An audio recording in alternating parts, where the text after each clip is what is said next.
Boa noite, uma boa semana para todos. Shabbat Shalom, Mashiach Now, redenção completa, definitiva, verdadeira, para o mundo inteiro, agora, já.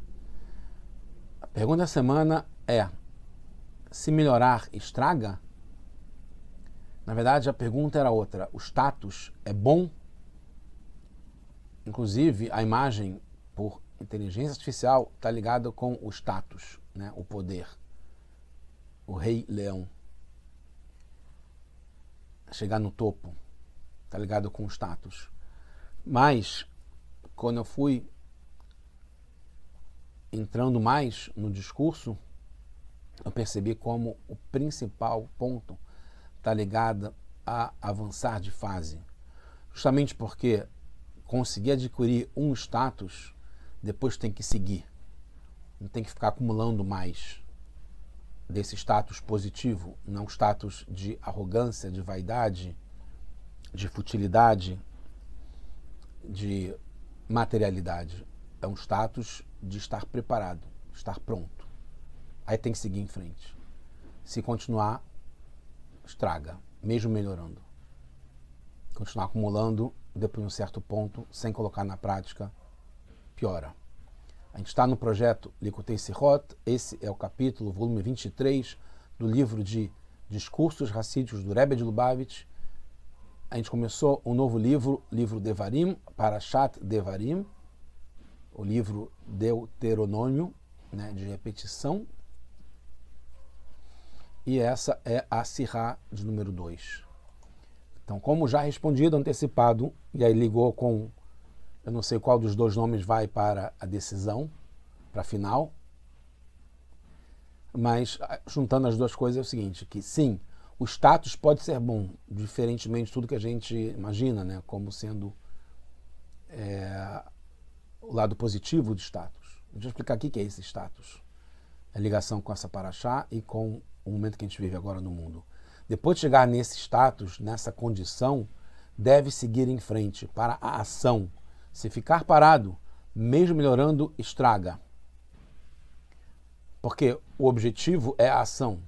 Se o objetivo é a ação, que é entrar no mercado como exemplo, passar de fase, a pessoa continuando no laboratório e não indo para a ação, para a produção, para a realidade, continuar na faculdade e não ir para o mercado, continuar planejando e não ir para a nova fase de desenvolvimento e execução, isso estraga. Perde o objetivo principal, passa do ponto e não atinge o resultado esperado. A gente está, como a gente falou, no livro Dvarim, essa é a primeira paraxá, primeiro capítulo Aleph. Hashem Elokeinu Diber Eleinu, Moshe Rabbeinu falando para o povo, resumindo a Torá inteira, né, esse quinto livro. Moshe relembra, dessa vez não é na terceira pessoa que é falado o livro, os 4 livros anteriores, é Moshe contando. Então Moshe lembra ao povo, né, praticamente 40 dias antes de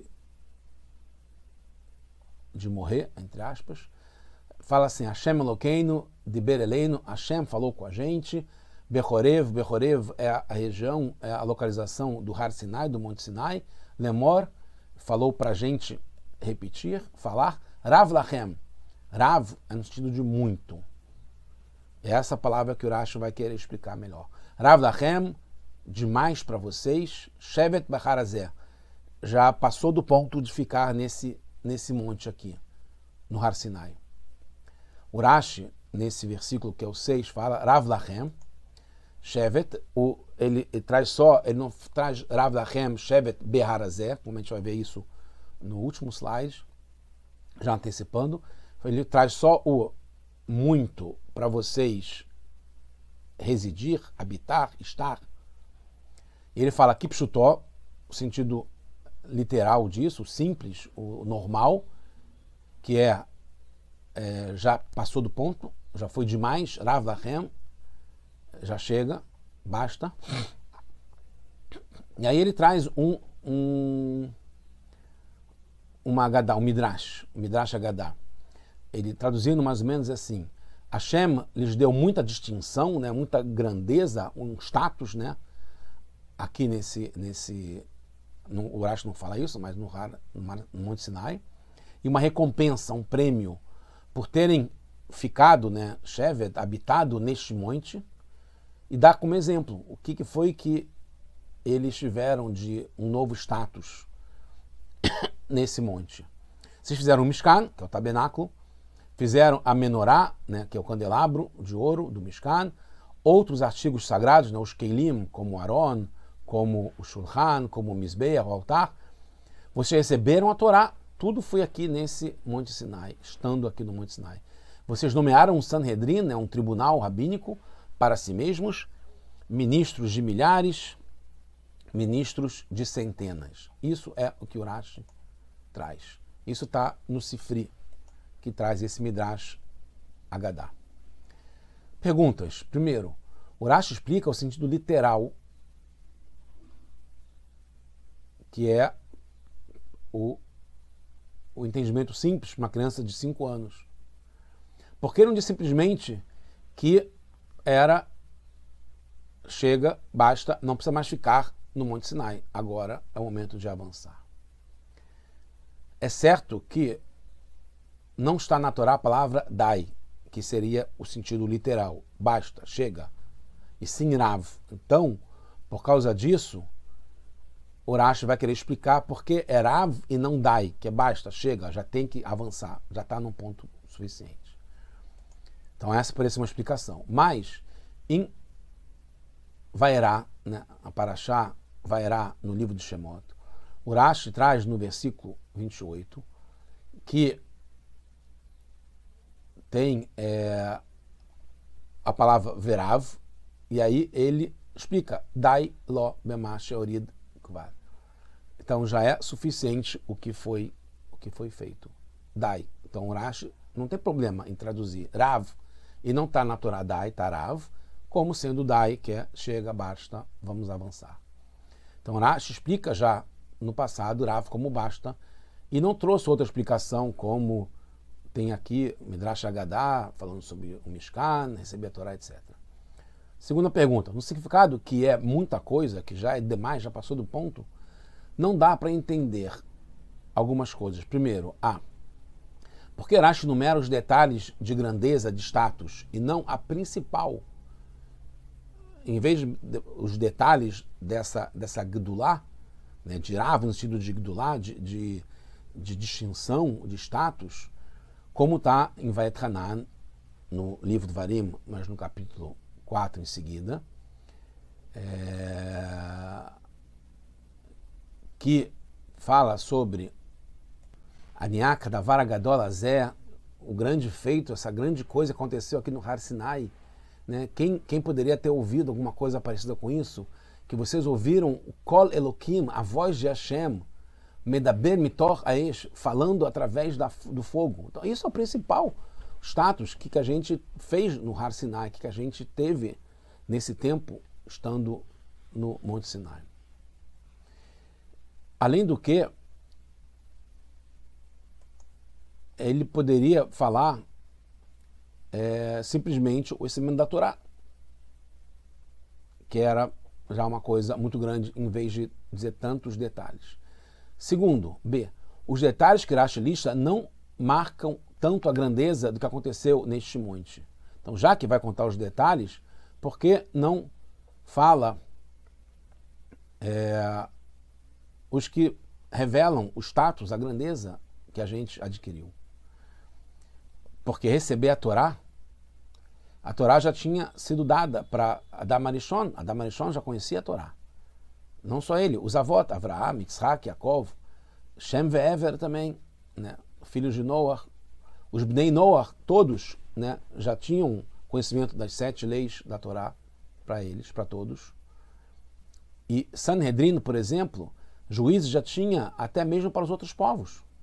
Então, qual o sentido de Rashi enumerar esses detalhes de grandeza que não são os mais importantes, que distinguem, que dão um novo status para o povo nesse momento? Além disso, a ordem que Rashi lista não é cronológica.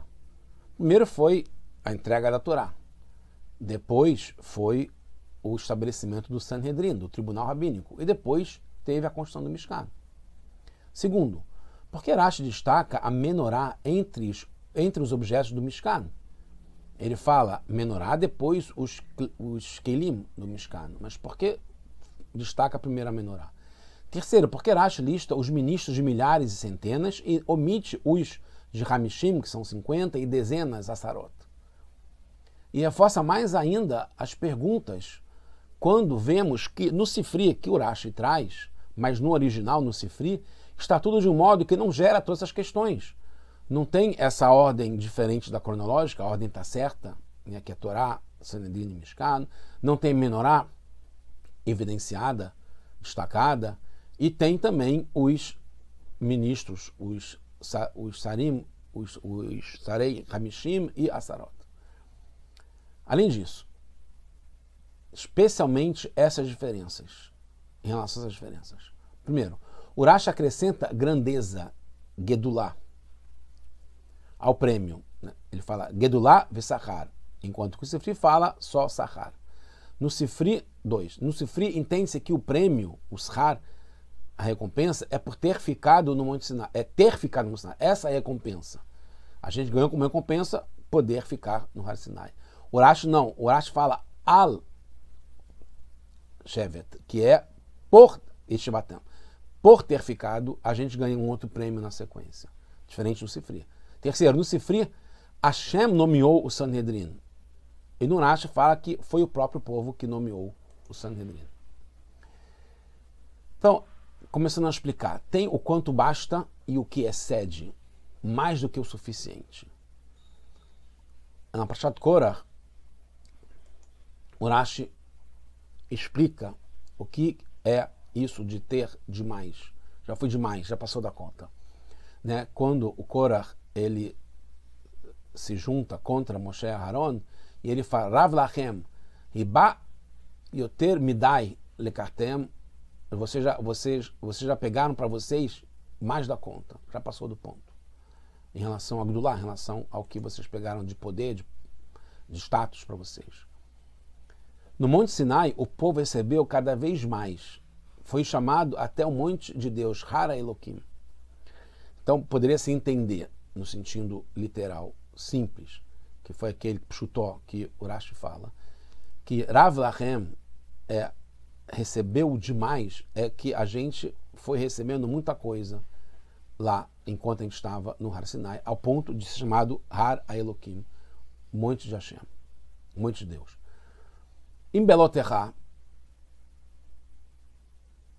que é Parashá, no livro Bamidbar, algum tempo atrás, não menciona tudo isso que Hashem falou quando saíram do Monte Sinai. Porque quando fala sobre a saída do Monte Sinai, foi na Parashá Bamidbar, no livro Bamidbar, na Parashá Beloterá, que fala, vai arriba Shana Shinit, no segundo ano, Bechodesh Shinit, no segundo mês, né, o mês de Iyar, Besim Bachodesh, no dia 20 de Iyar, Anan era o sinal para poder levantar acampamento, que era a nuvem subiu, Me'al Mishkan, por cima do Mishkan, na Edut, vai subir nesse treino, então eles viajaram. Mas não fala que Hashem falou todas essas coisas ao sairmos do Har Sinai. Então essa é uma outra pergunta que surge também. Por que Moshe agora aqui em Dvarim, ele lembra Hashem tendo falado coisas que quando aconteceu na prática, na saída do Har Sinai, na Parashá Beloterá, que conta o que estava acontecendo, não era uma revisão que o Moshe estava fazendo como agora. Então a explicação é o seguinte, Moshe quer explicar aqui em Dvarim, antes de se despedir do povo, antes de entrar em Eretz Israel, agora, na iminência de entrar em Eretz Israel, na terra sagrada de Israel, que já era para ter acontecido assim quando saíram do Har Sinai 38 anos antes. Já tinha demais da conta lá. O momento era entrar logo. Então o erro que teve lá, em que já era para ter saído, eles saíram. Não ficou melhor até ponto de estragar. Eles saíram porque já estavam num ponto, que estavam prontos, no status certo para entrar nessa Israel. Assim como lá não estavam prontos e iam entrar e acabaram não entrando, já estavam prontos, agora que vai entrar de verdade também é para não continuar melhorando e ficando, estragando e entrar direto. É esse que é o ponto. E Moshe está dando essa mensagem para eles. Porque é claro agora que Moshe está falando nesse momento, porque lá Hashem não falou que era para sair, era tudo Hashem que decidia a hora de ficar e a hora de sair. E a pergunta é por que então passou do ponto lá no Har Sinai? Se Hashem não falou que era para sair, seria a responsabilidade dele falar para sair antes de passar do ponto, antes de ficar demais, antes de ficar melhorando até o ponto de estragar. Por isso que Rashi acrescenta uma segunda explicação. A primeira explicação, que era passou do ponto, não dá para entender.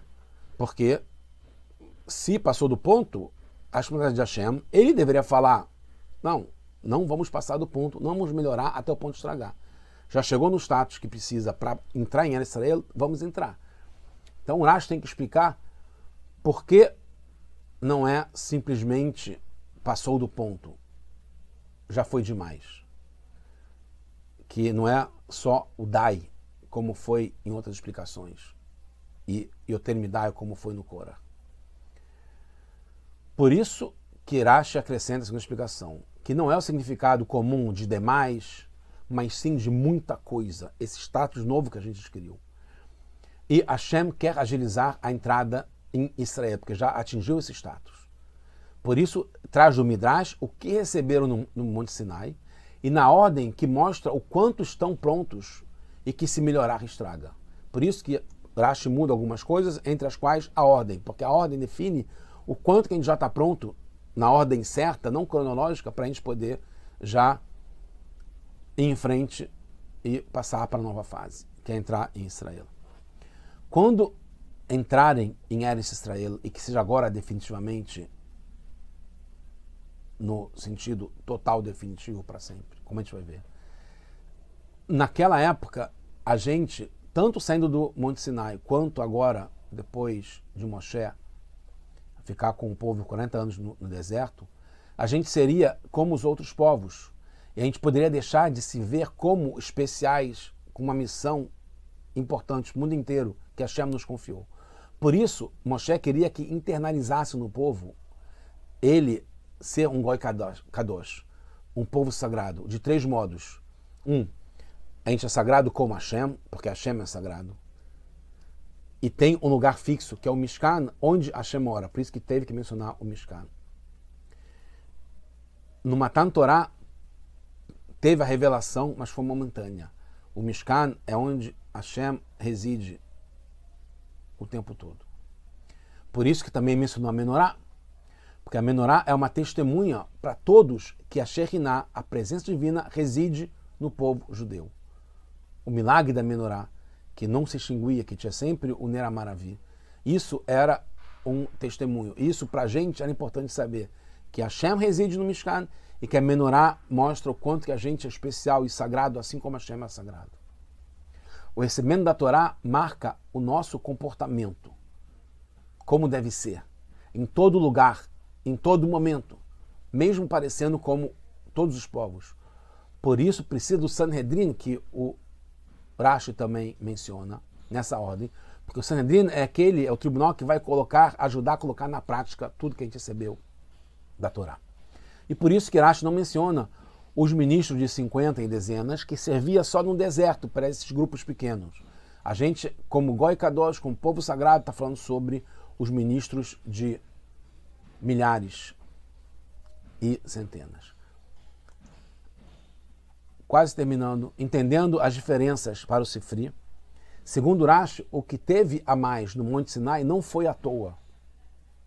Foi a preparação para entrar em Eretz Israel, na terra de Israel, na terra santa. Então, não é só um prêmio, como o Sifri falou. O principal é o novo status que a gente adquiriu, que ao estar no Monte Sinai durante esse ano. Mas não é a essência de estar no Monte Sinai, mas sim o resultado por estar no Monte Sinai, que é entrar em Eretz Israel depois de ter adquirido todos esses status novos, essa grandeza, essa distinção. E a gente entra na terra de Israel na prática. Isso é a essência do entrar, que está ligado com o status. E o modo que entramos, sem oposição, sem ter armas, sem ter guerras, isso foi um prêmio pela nossa estadia no Monte Sinai. Então tem as duas coisas, tem o prêmio e tem o status, que é a essência que a gente adquiriu nesse ano. Quanto ao Sanhedrin, o povo ter nomeado está mais ligado ao novo status, que a gente tem esse poder. E não só pelo prêmio, que é Hashem que faz isso pra gente. Terminando, uma lição importante pra gente. O Rashi traz somente, como eu falei no começo, Rav Lachem Shevet. Muita coisa vocês ganharam aqui ao estar nesse monte, mas o Rashi omite sem o Monte Sinai, porque é uma orientação não só para quando está no Har Sinai, como a cada momento e a cada lugar que a gente está ainda hoje. Em qualquer lugar, como no Rio de Janeiro, São Paulo, Nova York, em Jerusalém ou em Sydney. Porque a orientação prática para a gente, hoje em dia, em todo lugar, é não ficar parado. Tem que avançar. Ficar parado pode levar a melhorar, mas estraga. Porque é demais, dá conta. Porque passa do ponto. Não importa o quanto a gente esteja elevado, deve continuar avançando, sempre, aumentando no que é sagrado. Malim Bakodesh. Devemos correr para entrar em Eretz Israel, na terra sagrada. E devemos estar preparados espiritualmente também. A terra de Israel não é simplesmente um terreno para morar como se pensava e para viver nele. É uma terra ligada na essência com o povo judeu. E o nosso recebimento completo, definitivo, de toda Eretz Israel, sem guerras, deverá ser agora já. Se Deus quiser, para todos nós e para o mundo inteiro. Só coisas boas.